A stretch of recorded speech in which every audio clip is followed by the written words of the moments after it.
ನಮಸ್ಕಾರ ವೀಕ್ಷಕರೇ. ಫಿಲಿಪೈನ್ಸ್ ಅಲ್ಲಿ ಈಗ ಒಂದು ಭೂಭಾಗ ಜಾಸ್ತಿ ಆಗಿದೆ. ರೀಸೆಂಟ್ ಆಗಿ ಗೊತ್ತಾಗ್ತಾ ಇರೋ ಸೈಂಟಿಸ್ಟ್ಗಳಿಗೆ ಸುಮಾರು 200 ಮೀಟರ್ ಭೂಭಾಗ ಜಾಸ್ತಿ ಆಯಿತು. ಯಾಕೆ ಅನ್ನೋದಾದ್ರೆ ರಿಂಗ್ ಆಫ್ ಫೈರ್ ಆಕ್ಟಿವೇಶನ್ ಆಯಿತು. ಎಲ್ಲೆಲ್ಲೋ ವಾಲ್ಕೆನೋಗಳು ಎರಪ್ಷನ್ ಆಗ್ತಾ ಇದೆ. ರೀಸೆಂಟ್ ಆಗಿ 5-6 ವಾಲ್ಕೆನೋ ಎರಪ್ಷನ್ ಆಯಿತು. ಪ್ಲಸ್ ಇದರಿಂದ ಭೂಕಂಪಗಳು ಜಾಸ್ತಿ ಆಯಿತು. ರೀಸೆಂಟ್ ಆಗಿ ಫಿಲಿಪೈನ್ಸ್ ಅಲ್ಲಿ ಭೂಕಂಪ ಆಗಿದ್ದನ್ನ ನಾವೆಲ್ಲ ನೋಡಿದ್ದೀವಿ. ಯಾವ ಮಟ್ಟಕ್ಕಾಯ್ತು, ಯಾವ ಮಟ್ಟಕ್ಕೆ ಮನೆಗಳೆಲ್ಲ ಕುಸಿದ್ವು, ಜನ ಜೀವನ ಕೈಯಲ್ಲಿಟ್ಕೊಂಡು ಬದುಕುವಂಥ ಪರಿಸ್ಥಿತಿ ಫಿಲಿಪೈನ್ಸ್ ಅಲ್ಲಿ ಕ್ರಿಯೇಟ್ ಆಯಿತು. ಅಂತ ಸಿಚುಯೇಷನ್ ನಲ್ಲಿ ಇಂಥದ್ದೆಲ್ಲ ನಡೀತಾ ಇರುತ್ತೆ. ಇದು ಪ್ರಕೃತಿನಲ್ಲಿ ಸರ್ವೇ ಸಾಮಾನ್ಯ. ಅದರಲ್ಲೂ ರಿಂಗ್ ಆಫ್ ಫೈರ್ ಏನಿದೆ ಈ ಜಾಗದಲ್ಲಿ ಅವಾಗ ಭೂಕಂಪಗಳು, ವಾಲ್ಕೆನೋ ಎರಪ್ಷನ್ ಆಗೋದು ಸರ್ವೇ ಸಾಮಾನ್ಯ ಅಂತ ಜನ ಅದಕ್ಕೆ ಅಭ್ಯಾಸ ಆಗ್ಬಿಟ್ಟಿದ್ದಾರೆ. ಬಟ್ ಆದ್ರೆ ಈ ಸಲ ಆಗಿದೆ ಸುಮಾರು 7.8 ಮ್ಯಾಗ್ನಿಟ್ಯೂಡ್ ಅಲ್ಲಿ ಭೂಕಂಪ ಅನ್ನೋದಾಯ್ತು. ಇದರಿಂದ ಎಷ್ಟೋ ಮನೆಗಳು ಕುಸಿದೋದ್ವು, ಜನಗಳಿಗೆ ತೊಂದರೆನೂ ಆಯಿತು, ಜನಗಳಿಗೆ ಬದುಕೋದು ಜೀವನ ಕಷ್ಟನೂ ಆಗಿದೆ. ಪ್ಲಸ್ ಸುರಕ್ಷಿತವಾದ ಜಾಗ ಯಾವುದು ಅಂತ ಜನ ಹುಡುಕುವಂತ ಪರಿಸ್ಥಿತಿ ಬಂದಿದೆ. ಅವಾಗ ಈ ರೀತಿಯಲ್ಲಿ ಸಂಭವಿಸ್ತಾನೆ ಇರುತ್ತೆ. ಹೊಸ ಜಾಗಗಳಿಗೆ ಹುಡುಕೊಂಡು ಜನ ಹೋಗ್ತಾ ಇರ್ತಾರೆ. ಅಂತ ಹೊಸ ಜಾಗ ಒಂದು ಈಗ ಸೃಷ್ಟಿ ಆಗ್ತಾ ಇದೆಯೇನೋ ಅಂತ ಅನ್ಸುತ್ತೆ. ಯಾಕೆ ಅಂದ್ರೆ ಒಂದೊಂದು ಕಡೆ ಭೂ ಕುಸಿತ ಆದಾಗ್ಲೂ ಇರುವಂತ ಭೂ ಪ್ರದೇಶಗಳೆಲ್ಲ ಕುಸಿತ ಹೋಗುತ್ತೆ, ಡ್ಯಾಮೇಜ್ ಆಗ್ತಾ ಇರುತ್ತೆ. ಅದನ್ನ ಬಳಕೆಗೆ ಮಾಡ್ಕೊಳ್ಳೋದಕ್ಕೆ ಸುಮಾರು ಎಷ್ಟೋ ವರ್ಷಗಳು ಕೆಲವಷ್ಟು ಜನಕ್ಕೆ ಬೇಕಾಗುತ್ತೆ. ಆದ್ರೆ ಈಗ ಇಲ್ಲಿ ಈ ರೀತಿ ಹೊಸ ಭೂಭಾಗಗಳು ಕೂಡ ಸಮುದ್ರದಿಂದ ಆಚೆ ಬರೋದಕ್ಕೆ ಶುರು ಆಗುತ್ತೆ. ಈಗಾಗಿರುವಂಥದ್ದು ಅದೇ.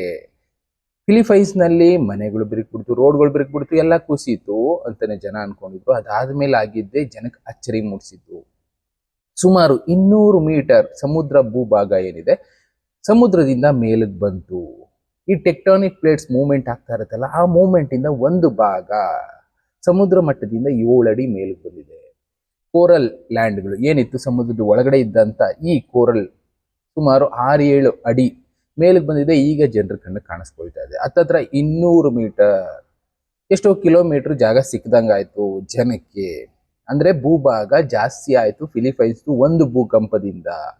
ಈ ರೀತಿ ಟೆಕ್ಟಾನಿಕ್ ಪ್ಲೇಟ್ಸ್ ಮೂವ್ಮೆಂಟ್ ಆಗಿದ್ರಿಂದ ಇವತ್ತು 7 ಅಡಿ ಭೂಮಿ ಮೇಲಕ್ಕಿದೆ.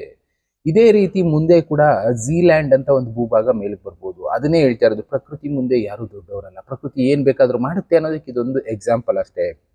ಒಂದು ಕಡೆ ಭೂಭಾಗ ಕುಸಿತು ಸಮುದ್ರದಿಂದ, ಇನ್ನೊಂದು ಭೂಭಾಗ ಮೇಲಕ್ಕೆ ಬಂತು. ಇಲ್ಲಿ ಒಳ್ಳೇದಾಯ್ತಾ ಕೆಟ್ಟದಾಯ್ತಾ ಅಂದ್ರೆ ಏನು ಹೇಳೋದಕ್ಕಾಗೋದಿಲ್ಲ. ಪ್ರಕೃತಿ ತನಗೆ ಬೇಕಾದಾಗೆ ಡಿಸಿಷನ್ಸ್ ತಗೊಳ್ತಾ ಇರುತ್ತೆ. ಅದ್ರ ಜೊತೆಗೆ ನಾವು ಮಾಡುವಂತ ಕೆಲವಷ್ಟು ಸಂಪನ್ಮೂಲಗಳನ್ನ ಅತಿಯಾಗಿ ಬಳಕೆ ಮಾಡ್ತಾ ಇರೋದ್ರಿಂದ ಭೂಮಿ ಒಳಗಡೆ ಸಾಂದ್ರತೆ ಕಡಿಮೆ ಆಗ್ತಾ ಇದೆ. ಪ್ಲಸ್ ಬೇರೆ ಬೇರೆ ಅನಾಹುತಗಳು ಸೃಷ್ಟಿ ಆಗ್ತಾ ಇದೆ.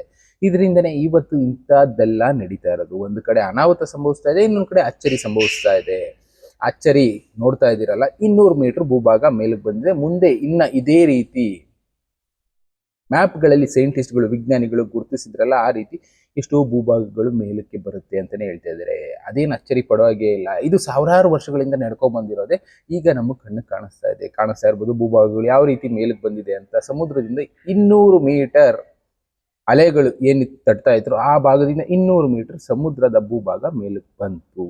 ಇಲ್ಲಿ ಫಿಲಿಪೈನ್ಸ್ ದೊಡ್ಡದಾಯ್ತು. ಇನ್ನು ಮುಂದೆ ಬೇರೆ ಬೇರೆ ದೇಶಗಳು ಈ ತರ ದೊಡ್ಡದಾಗುವಂತ ಸಿಚುವೇಶನ್ ಮುಂದೆ ಬರಬಹುದು ಅಂತಾರೆ ವಿಜ್ಞಾನಿಗಳು. ಈ ಎಷ್ಟೋ ವಿಷಯಗಳು ನಡೀತಾ ಇರತ್ತೆ, ತಿಳ್ಕೊಳ್ತಾ ಇರೋಣ. ಪ್ರಕೃತಿ ಅನ್ನೋದು ಒಂದು ಅಚ್ಚರಿನೇ. ಬೇರೆ ಬೇರೆ ವಿಷಯಗಳ ಜೊತೆ ನಾನು ಮತ್ತೆ ಸಿಗ್ತೀನಿ. Thank you, good bye.